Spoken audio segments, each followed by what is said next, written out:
Welcome to the Glacier Line. Tonight is May the 26th of 2017, and I just got done getting off of Facebook. This video is going to be talking about layout reach. It never ceases to amaze me in all the time that I have been in this hobby, just continuously it seems like, all scales of people make their bench work far too wide. You just can't reach it. And I don't know why, but it seems like us people in O scale are the worst offenders of all.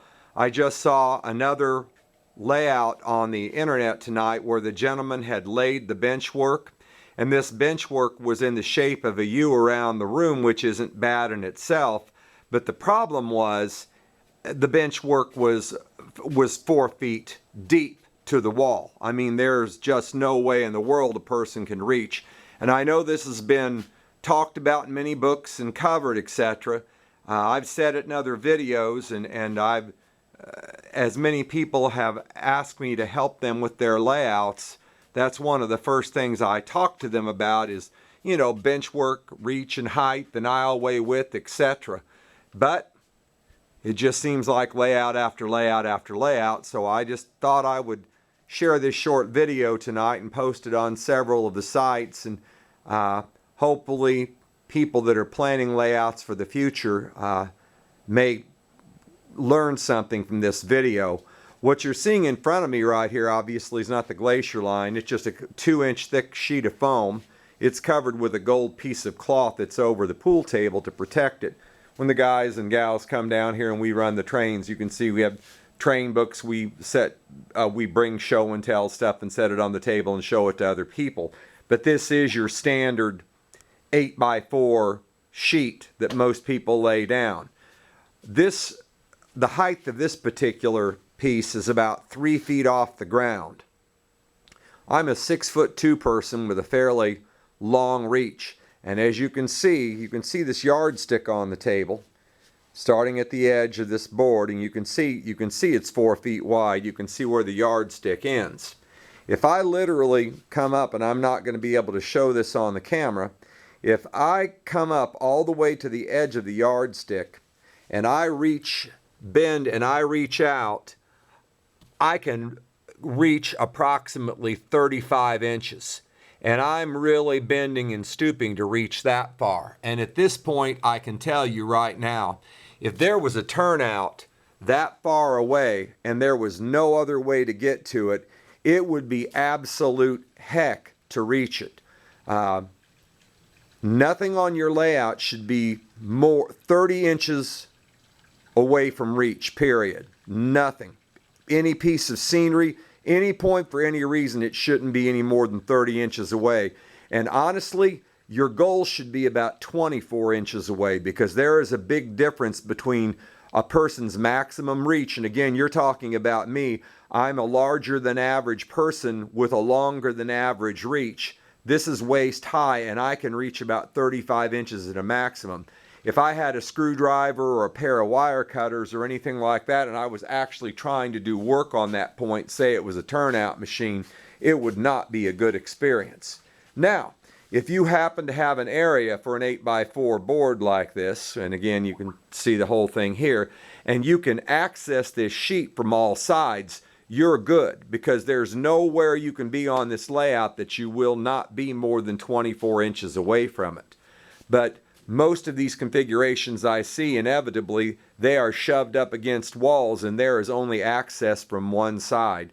So when you're planning a future layout, the number one thing you need to ask yourself in your design, and that is after you decide what the name of your railroad is, where your railroad is, and I always say the most important thing in the world, what are other people going to be doing to have fun with it? How are they going to be interacting with it versus just standing there and watching it circle the same circle over and over and again?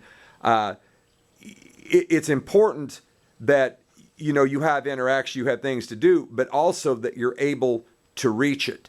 And if you have a room, instead of centering an 8x4 board in the center of it, it is a good idea to go around the outside walls, because it'll give you much more room.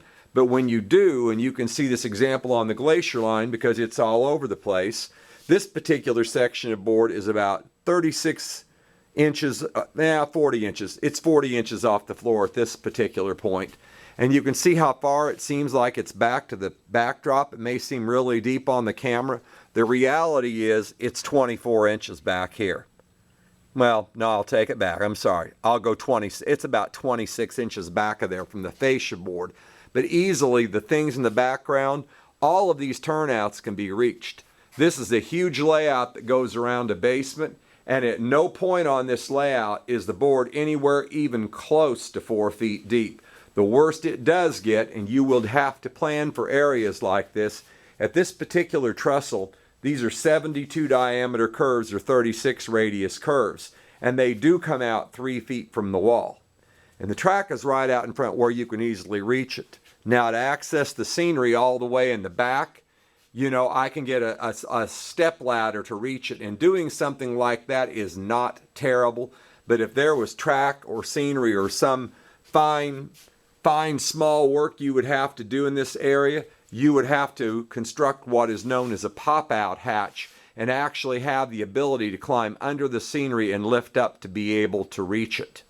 So the whole point of this video is, before you put a layout together, you might want to set up a test area, test for your layout height, test for your own personal reach, so you can test for your own comfortable working reach. And I highly recommend to make your scenes absolute maximum depth, 30 inches, and not have track or turnouts against the back wall. Because as I've said, until people are sick of hearing it, it's like Murphy's Law, you know, anything that can go wrong will. The hardest spot on your layout to reach will be the place where you absolutely have the most problems. It's great on layouts like the Glacier Line, that when you see these turnouts along the way in this track work, some of this track work is within 6 inches of the front edge of the board, and literally just about anywhere you go on this track, you can walk right up to the track. You can have access to it. At the widest point, and I will show this on the Glacier Line, the board is 4 feet wide through the yard, and I could have turned the lights on back here so you could have seen this better, so I will. And excuse all my crude amateur videos. I'm not a professional video maker. If you watch all the other videos on this channel, you'll see that. This particular area board is 4 feet wide. There is no way in the world that standing on this side that I could reach those other tracks to wire them or fix derailments. And you see those curtains on the other side, and I'll show you, even through the whole turntable area. This is an area that is 8 feet across. Every one of these tracks is easily within 2 feet of reach, even as wide as this area is, because all I have to do is circle around the exterior of my board here. You can see here's a 5-foot aisleway. Here is a minimum aisleway on any layout you should have. This is a 36-inch aisleway. That should be your absolute bare bone, because 2 people can easily pass each other. Now you can see these same brown curtains in the yard below, and I'll raise them, and now you can see the tracks that were all far away are now a foot away from the camera and the turntable area. So access on any model railroad is absolutely critical and crucial. You don't ever want to climb on your layout or crawl across the top of it to reach something. You've got to figure out how you're going to reach it. If that means pop-up hatches in the layout itself, or having access by curtains, whatever, behind a backdrop maybe that's on hinges that will come off.